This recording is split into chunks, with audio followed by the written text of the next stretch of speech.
안녕하십니까? 귀신 잡는 TV의 대명보살과 천운도사입니다. 오늘은 부적의 신비에 대해 이야기하겠습니다. 여러분, 이 밤 혹시 꿈속에서 돌아가신 조상님을 만나신 적 있으신가요? 아무 이유 없이 소름이 돋았던 순간이 있으신가요? 그건 우연이 아닙니다. 보이지 않는 세계가 당신에게 말을 거는 겁니다. 오늘은 그 세계와 이 세계를 잇는 다리, 천년을 이어온 우리 조상들의 비밀, 부적에 대한 이야기를 들려드리겠습니다. 특히 오늘은 대한민국의 부적이 중국이나 일본의 부적과 어떻게 다른지도 말씀드리겠습니다. 같은 한자 문화권이지만 신령이 다르고 땅이 다르고 사람이 다르면 부적도 달라집니다. 자, 그럼 시작하겠습니다. 첫 번째로 세 나라, 세 개의 길. 먼저 여러분께 여쭙겠습니다. 부적은 어디서 시작되었을까요? 많은 분들이 중국이라고 생각하실 겁니다. 맞습니다. 부적의 형식은 중국에서 왔습니다. 도교에서 시작되었죠. 신선들이 하늘의 문자를 종이에 적어 사람들에게 내려주었다고 합니다. 그것이 중국 부적의 시작입니다. 하지만 중국에서 시작되었다고 해서 모든 부적이 같은 것은 아닙니다. 부적이 우리나라에 들어왔을 때, 일본에 들어갔을 때 각각 그 땅의 신령을 만났습니다. 그리고 완전히 다른 모습으로 변했습니다. 중국의 부적, 중국 부적을 보면 글자가 많습니다. 빽빽하게 한자가 적혀 있어요. 태상노군 급급여 율령칙, 타이상라준 지지루 류링시오. 이런 식으로 도교의 신선 이름과 주문이 가득합니다. 왜냐고요? 중국은 땅이 넓습니다. 황하, 양자강, 큰 강들이 흐르는 대륙, 넓은 평원, 높은 산. 그래서 중국 사람들은 우주를 체계적으로 정리하려 했습니다. 하늘에는 옥황상제가 계시고 그 아래 수많은 신선들이 계시고 각 신선마다 직책이 있고 마치 관청처럼 조직화했습니다. 그래서 중국 부적은 명령서 같습니다. 옥황상제의 명령이다. 어서 물러가라. 이런 느낌이에요. 글자도 각지고 딱딱합니다. 힘으로 제압하는 느낌. 일본의 부적. 일본 부적은 오우다찰라고 부릅니다. 일본 부적을 보면 아주 단순합니다. 깨끗합니다. 주로 신사나 절에서 봤는데 신사 이름과 신의 이름만 적혀 있어요.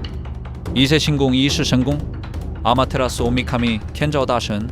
이런 식으로요. 왜냐고요? 일본은 섬나라입니다. 깨끗함을 중요하게 여기는 문화죠. 일본인들은 부정불정을 싫어합니다. 그래서 매일 목욕하고 집을 깨끗이 하고 신사에 가기 전에 손을 씻고 입을 헹굽니다. 일본 부적은 그 깨끗함을 유지하는 것에 초점이 맞춰져 있어요. 복잡한 그림이나 긴 주문보다는 단순하고 정갈한 것을 좋아합니다. 그리고 일본 부적은 대부분 나무에 씁니다. 종이보다는 나무 배에 신의 이름을 새깁니다. 대한민국의 부적, 그럼 우리 부적은 어떨까요? 우리 부적은 살아있습니다. 글자도 있지만 그림도 있습니다. 선이 춤을 춥니다. 마치 무당이 구슬하듯이. 왜냐고요? 우리는 강산의 나라입니다. 산과 강이 어우러진 땅, 삼천리 금수강산. 우리 조상들은 모든 자연에 신령이 깃들어 있다고 믿었습니다. 산에는 산신령, 바다에는 용왕, 하늘에는 칠성님, 땅에는 대감님. 그래서 우리 부적은 딱딱하지 않습니다. 부드럽게 흐릅니다. 중국처럼 명령하지도 않고 일본처럼 단순하지도 않습니다. 우리 부적은 대화입니다. 신령과 사람이 나누는 대화. 신령님, 이 사람을 좀 도와주세요. 네, 알겠습니다. 정성을 다하면 돕겠습니다. 이런 느낌이에요. 그래서 우리 부적에는 온기가 있습니다. 살아있는 기운이 느껴집니다. 두 번째로 우리 땅의 부적, 우리 신령의 이름. 자, 이제 우리 부적을 자세히 봅시다. 조선시대 한 기록을 보면 부적의 종류가 365가지라고 했습니다. 1년 365일 매일매일 다른 부적. 그 중에서도 우리 땅에서만 볼 수 있는 우리 신령만의 부적들이 있습니다. 천부경 부적. 중국에도 일본에도 없는 부적입니다. 오직 우리나라에만 있어요. 왜냐고요?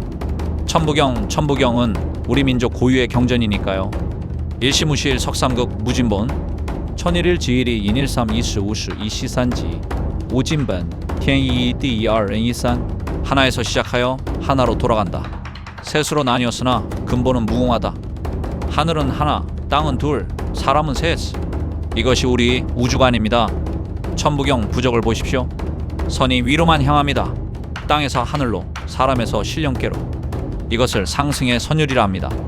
중국 부적은 위아래로 꽉 차 있습니다. 하늘의 힘을 땅으로 내리는 느낌. 하지만 우리 부적은 아래에서 위로, 사람의 정성이 하늘로 올라가는 느낌. 이게 다릅니다. 삼태극 부적. 이것도 우리만의 부적입니다. 중국의 태극은 음양 둘입니다. 검은색과 흰색. 일본의 토모의 파도 둘이나 셋인데 의미는 우리와 다릅니다. 하지만 우리 삼태극은 특별합니다. 붉은색, 푸른색, 노란색. 하늘, 땅, 사람, 천재인天地人. 이것이 우리 삼신사상입니다. 단군 신화를 보세요. 환인하늘, 환웅땅, 단군 사람, 3대가 이어집니다. 우리는 하늘만 섬기지 않았습니다. 땅도 섬기고 사람도 섬겼습니다. 그래서 삼태극, 이 부적을 삼불재성님께서 주관하십니다. 삼불재성님은 아이를 점지하시고 수명을 관장하시고 집안을 지켜주시는 신령, 우리 무속의 가장 높은 신령 중 하나입니다. 중국에도 일본에도 삼불재성은 없어요. 오직 우리만의 신령입니다. 칠성부적, 북두칠성을 모시는 것은 중국에도 있고 일본에도 있습니다. 하지만 우리만큼 칠성을 신성하게 여기는 곳은 없습니다. 중국에서 북두칠성은 방위와 계절을 알려주는 별, 도교에서는 칠성신군, 칠성신군이라 부르지만 그렇게 특별하게 모시지는 않아요. 일본에서는 묘켄보살, 묘견보살이라 부르는데 불교와 섞여서 좀 복잡합니다. 하지만 우리는 칠성님, 아이가 태어나면 칠성님께 빌었습니다. 칠성님, 이 아이 무탈하게 자라게 해주소서. 아이가 아프면 칠성님께 빌었습니다. 칠성님, 이 아이 병을 낫게 해주소서. 어른이 되어서도 칠성님께 빌었습니다. 칠성님, 수명을 늘려주소서. 죽을 때도 칠성님께 의지했습니다. 칠성님, 저승길 편안하게 해주소서. 왜 이렇게까지 칠성을 모셨을까요? 우리 조상들은 사람이 태어날 때 북두칠성 중 한 별에서 내려온다고 믿었습니다. 그리고 죽으면 다시 그 별로 돌아간다고요. 그래서 칠성은 우리의 고향입니다. 영혼의 고향. 칠성부적을 보십시오. 7개의 별이 선으로 이어져 있습니다. 그 선이 구불구불 춤을 춥니다. 중국 칠성부적은 별이 반듯하게 배열되어 있어요. 칠서정연하게. 하지만 우리 칠성부적의 선은 춤을 춥니다. 마치 무당이 신칼을 들고 돌듯이. 이것이 다릅니다. 용왕부적. 중국에도 용왕이 있습니다. 사해 용왕, 동해, 서해, 남해, 북해. 일본에도 류진 용신이 있습니다. 하지만 우리 용왕님은 다릅니다. 중국 용은 황제의 상징입니다. 5발톱 달린 황룡은 황제만 쓸 수 있었죠. 용은 권력입니다. 일본 용은 물의 신이지만 때로는 무섭고 사나운 존재로 그려집니다. 하지만 우리 용왕님은 어부들의 친구입니다. 우리나라는 삼면이 바다입니다. 동해, 서해, 남해. 어부들은 바다에 나가기 전 반드시 용왕님께 빌었습니다. 용왕님, 오늘 물질 나갑니다. 안전하게 지켜주소서. 고기를 잡고 돌아오면 또 빌었습니다. 용왕님, 감사합니다. 내일도 부탁드립니다. 용왕님은 무섭지만 자비로운 분, 정성을 다하면 돕지만 함부로 대하면 벌을 내리시는 분. 용왕부적을 보십시오. 선이 물결처럼 흐릅니다. 용이 물속에서 하늘로 승천하는 모습. 중국 용은 구름 속을 날아다니지만 우리 용은 물에서 시작합니다. 물의 기운, 흐름의 기운. 이것이 우리 용왕부적입니다. 산신령부적. 이것도 우리만의 부적입니다. 중국에는 산신이 많습니다. 태산, 화산, 숭산, 각 명산마다 산신이 있어요. 하지만 대부분 도교 신선이거나 역사적 인물입니다. 일본에는 야마노카미 산신가 있지만 주로 여신이고 우리와는 다릅니다. 우리 산신령님은 백발의 할아버지, 호랑이를 거느린 자애로운 할아버지. 왜 호랑이일까요? 우리나라에는 예전에 호랑이가 많았습니다. 산에 들어가면 호랑이를 조심해야 했죠. 하지만 산신령님은 호랑이를 부립니다. 호랑이가 산신령님의 사자가 되는 거예요. 산신령님은 무섭지 않습니다. 할아버지처럼 자유롭습니다. 나무꾼이 산에 들어가 나무를 할 때 산신령님, 나무 몇 개만 가져가겠습니다. 이렇게 인사하면 허락해 주십니다. 약초 캐는 사람도 사냥하는 사람도 모두 산신령님께 먼저 인사했습니다. 산신부적을 보십시오. 선이 산처럼 우뚝 솟아 있습니다. 흔들림 없이 든든합니다. 태산처럼, 금강산처럼. 이것이 안정의 선율입니다. 대감부적. 이것도 우리만의 부적입니다. 대감님, 집안의 재물과 곡식을 지키는 신령. 중국에는 재신이 있습니다. 관우를 재물의 신으로 모시기도 하죠. 일본에는 에비스 어미쇼나 다이코쿠텐 다이 텐 같은 복의 신이 있습니다. 하지만 우리 대감님은 다릅니다. 대감님은 집안에 계십니다. 곳간의 부엌에 장독대에 우리 집을 지켜주시는 우리만의 신령. 정월 대보름이면 대감님께 고사를 지냅니다. 대감님, 올 한해도 우리 집 풍족하게 해주소서. 대감님은 거창하지 않습니다. 조용히 묵묵히 우리 곁에서 지켜주십니다. 대감 부적을 보십시오. 선이 네모지고 묵직합니다. 곳간처럼 창고처럼 재물을 모으고 지키는 기운. 이것이 우리 대감 부적입니다. 세 번째로 한지 천년의 숨결. 이제 더 깊은 이야기를 하겠습니다. 부적은 무엇에 그릴까요? 종이. 하지만 어떤 종이냐에 따라 완전히 달라집니다. 중국의 부적종이. 중국은 선지를 씁니다. 안희성 선성에서 만든 종이라 선지라 부르죠. 선지는 부드럽고 먹을 잘 먹습니다. 서예하기 좋은 종이에요. 하지만 튼튼하지는 않습니다. 오래 보관하면 약해지고 찢어집니다. 일본의 부적 재료. 일본은 화지를 쓰기도 하지만 주로 나무를 씁니다. 히노키 외 편백나무나 삼나무에 신의 이름을 새깁니다. 나무는 오래 가니까요. 대한민국의 한지. 우리는 한지를 씁니다. 당나무로 만든 우리 땅의 종이. 한지가 뭐가 다를까요? 한지는 살아있습니다. 옛 사람들은 이렇게 말했습니다. 지천년 견오백, 즈천년 쉬영우발. 종이는 1000년을 가고 비단은 500년을 간다. 과장이 아닙니다. 실제로 1000년 전 고려시대 한지로 만든 불경이 지금도 멀쩡합니다. 프랑스 루브르 박물관에서 한지를 연구했습니다. 결론이 뭐였는지 아세요? 세계에서 가장 우수한 종이 왜일까요? 한지는 숨을 쉽니다. 공기가 통하고 습기를 머금었다 내뱉습니다. 마치 사람의 피부처럼 중국 선지는 습기에 약합니다. 물에 젖으면 쉽게 찢어져요. 하지만 한지는 습기를 조절합니다. 스스로 보호하는 거예요. 또한 한지는 정갈합니다. 당나무 껍질만 벗겨서 깨끗한 계곡물에 담그고 나무 방망이로 두들기고 다시 물에 풀어서 대나무 발로 떠내고 햇볕에 말립니다. 이 모든 과정에 부정한 것이 하나도 들어가지 않습니다. 그래서 신령의 기운을 담기에 한지만 한 것이 없는 겁니다. 하지만 한지를 그냥 쓰는 게 아닙니다. 괴왕지, 화황줄. 회화나무로 물들인 종이. 중국에서도 종이를 물들입니다.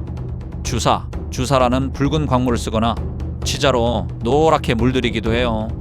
일본에서도 염색한 종이를 씁니다. 하지만 우리 괴양지는 다릅니다. 회화나무. 이 나무는 우리 조상들에게 신성한 나무였습니다. 마을 어귀의 당산나무가 회화나무인 경우가 많았습니다. 그 나무 아래에서 마을 사람들이 모여 제사를 지냈어요. 회화나무에는 영험이 깃들어 있다고 믿었습니다. 그래서 왕실의 문서도 과거시험 답안지도 부적도 모두 회화나무로 물들인 종이에 썼습니다. 괴왕지를 만드는 법을 말씀드리겠습니다. 봄, 수액이 오를 때 회화나무 껍질을 조심스럽게 벗깁니다. 나무를 해치지 않을 만큼만. 그리고 나무에게 절을 합니다. 나무님, 죄송합니다. 당신의 기운을 조금만 나눠주십시오.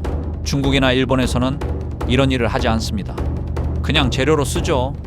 하지만 우리는 나무에게도 절을 합니다. 나무에도 영혼이 있다고 믿으니까요.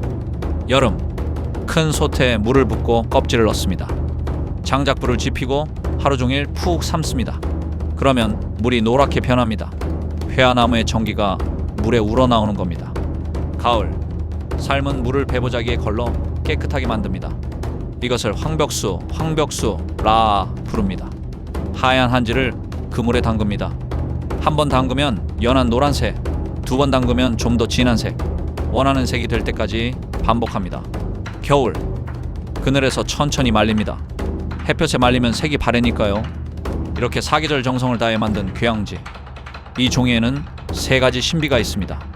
첫째, 벌레가 먹지 않습니다. 1000년이 지나도 벌레가 안 생깁니다. 둘째, 색이 변하지 않습니다. 처음 그 색 그대로입니다. 셋째, 신령께서 좋아하십니다. 회화나무에 전기가 담겨 있으니까요. 회화나무가 귀한 곳에서는 황토를 썼습니다. 황토, 우리 땅의 흙. 황토에는 땅의 기운이 그대로 담겨 있습니다.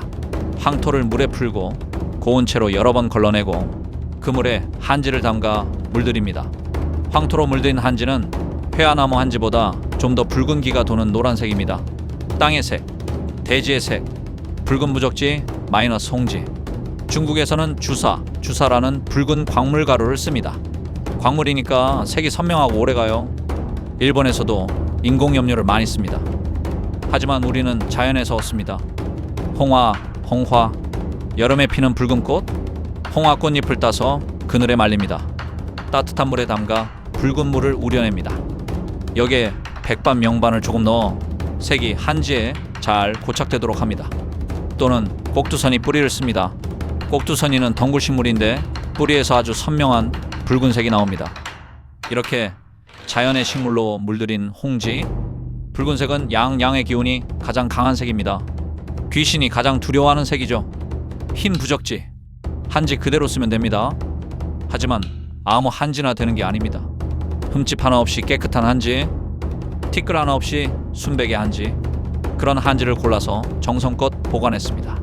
흰색은 정화의 색, 우리 조상들이 입던 흰옷의 색, 푸른 부적지 마이너스 청지, 쪽남, 연애 쪽풀을 키워 잎을 따서 물에 담가 발효시킵니다. 며칠을 재우면 푸른 물이 만들어집니다. 이 쪽물에 한지를 담가 물들이면 아름다운 하늘색, 남색이 됩니다. 쪽물 염색은 우리나라 전통 염색법입니다. 조상들이 입던 청바지도 쪽물로 물들인 거예요. 녹색 부적지, 녹색은 두 가지 방법으로 만듭니다. 첫째, 풀즙, 봄에 돋는 쑥, 냉이, 미나리를 곱게 갈아 초록색 즙을 냅니다. 그 즙으로 한지를 물들이면 연한 녹색이 됩니다. 둘째, 혼합, 노란 괴약물과 푸른 쪽물을 섞습니다. 비율에 따라 다양한 녹색이 나옵니다. 검은 부적지 마이너스 흑지, 이것은 극강의 저주부적으로 사용이 되며 극음의 힘, 현재는 거의 사용을 안 하고 있습니다. 단 작성자가 그 기운을 버티지 못하거나 잘못 작성하면 작성자가 사망하게 되는 무서운 부적입니다. 먹, 소나무를 태운 그 으름으로 만든 송연목, 좋은 먹을 벼루에 갈아 진한 먹물을 만듭니다. 그 먹물을 물에 타서 한지를 여러 번 물들입니다. 또는 오베이즈, 나무에 생기는 벌레집을 삶으면 아주 진한 검은 물이 나옵니다. 이렇게 만든 부적지들을 우리 조상들은 보자기에 싸서 깨끗한 장롱에 넣어두었습니다. 습기가 차지 않게, 햇볕이 직접 닿지 않게 정성껏 간수했습니다. 중국이나 일본에서는 필요할 때 사서 쓰지만 우리는 이렇게 정성껏 만들고 보관했습니다. 왜냐고요? 부적은 신령과의 약속이니까요. 함부로 할 수 없는 겁니다. 네 번째로, 신이 내리는 순간. 자, 이제 가장 신비로운 이야기를 하겠습니다. 부적은 어떻게 그려질까요? 중국의 부적 그리는 법. 중국 도사들은 주로 부적을 찍어냅니다. 도장처럼 만들어서 찍거나 목판에 새겨서 인쇄하기도 해요. 많은 사람들에게 나눠주려면 이렇게 하는 게 효율적이니까요. 물론 중요한 부적은 직접 그리기도 합니다. 하지만 우리처럼 재개를 엄격히 하지는 않아요. 일본의 부적 만드는 법. 일본은 주로 신사나 절에서 만듭니다. 신관이나 승려가 정해진 양식대로 써요. 깨끗하게, 정갈하게, 실수 없이. 하지만 역시 우리처럼 신이 내리는 과정은 없습니다. 대한민국의 부적 그리는 법. 우리는 다릅니다. 부적을 그리기 전 무당은 3일 동안 재개를 합니다. 첫째 날, 해가 뜨기 전 일어납니다. 우물물을 길어와 목욕을 합니다. 비누? 그런 건 쓰지 않습니다. 깨끗한 물로만 흰옷으로 갈아입습니다. 아침은 흰 쌀밥과 나물만 먹습니다. 고기는 먹지 않습니다. 파, 마늘, 부추, 냄새나는 것도 먹지 않습니다. 오신 채 우신 살금기. 둘째 날, 같은 일과를 반복합니다. 목욕하고 흰옷 입고 소식합니다. 말을 아낍니다. 불필요한 대화를 하지 않습니다. 마음을 고요히 합니다. 셋째 날, 더욱 엄격해집니다. 부부관계도 금합니다. 상가에도 가지 않습니다. 병원, 도살장, 부정한 곳은 절대 안 갑니다. 오로지 부적을 그릴 준비만 합니다. 부적을 그리는 날, 해가 뜨기 전 동이 트는 시간, 인시, 묘시마오시, 이때를 기다립니다. 왜냐고요? 이 시간은 음과 양이 교차하는 시간, 밤도 아니고 낮도 아닌 어둠과 빛이 만나는 그 순간. 이때 신령께서 가장 가까이 오십니다. 무당은 제단 앞에 앉습니다. 제단에는 정화수 마이너스 밤새 정성껏 떠놓은 물, 백미 마이너스 흰 쌀을 수북이 담은 그릇, 과일 마이너스 사과, 배, 대추, 청수, 마이너스 맑은 술 한 잔, 향 마이너스 좋은 향. 무당은 먼저 절을 올립니다. 칠성님 혹은 산신령님, 용왕님, 이제 당신의 종이 부적을 그리오니 이 몸을 빌려 당신의 뜻을 새기소서. 그리고 주문을 외우기 시작합니다. 천지연왕 우주홍왕 텐디슈영황 유저홍황 온마니 반매웅 험마나바미 여아 극급여 일령 칙지지 루류링 쉬어. 주문을 외우고 또 외웁니다. 시간이 흐릅니다. 그러다가 어느 순간 무당의 몸이 떨립니다. 손이 저절로 움직이기 시작합니다. 눈앞이 환해지거나 귀에서 소리가 들립니다. 신이 내렸다 션장린. 이 순간 무당의 손은 이제 무당의 손이 아닙니다. 신령께서 무당의 몸을 빌려 직접 붓을 잡으십니다. 그리고 부적을 그리십니다. 신필 마이너스 신령의 붓. 무당은 그 순간을 기억하지 못합니다. 정신이 아득해지거든요. 붓이 종이 위를 달립니다. 선이 그어지고 글자가 써지고 기운이 흐릅니다. 그리고 완성됩니다. 부적이. 무당은 정신을 차립니다. 종이 위에 부적을 봅니다. 아, 신령께서 다녀가셨구나. 이렇게 그려진 부적은 신령의 기운이 온전히 담겨 있습니다.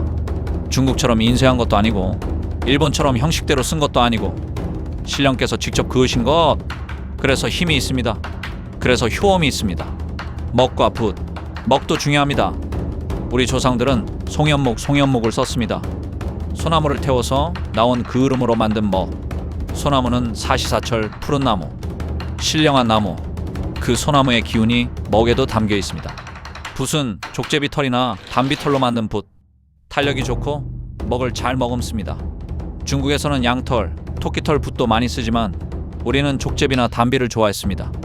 이 모든 것에 이유가 있습니다.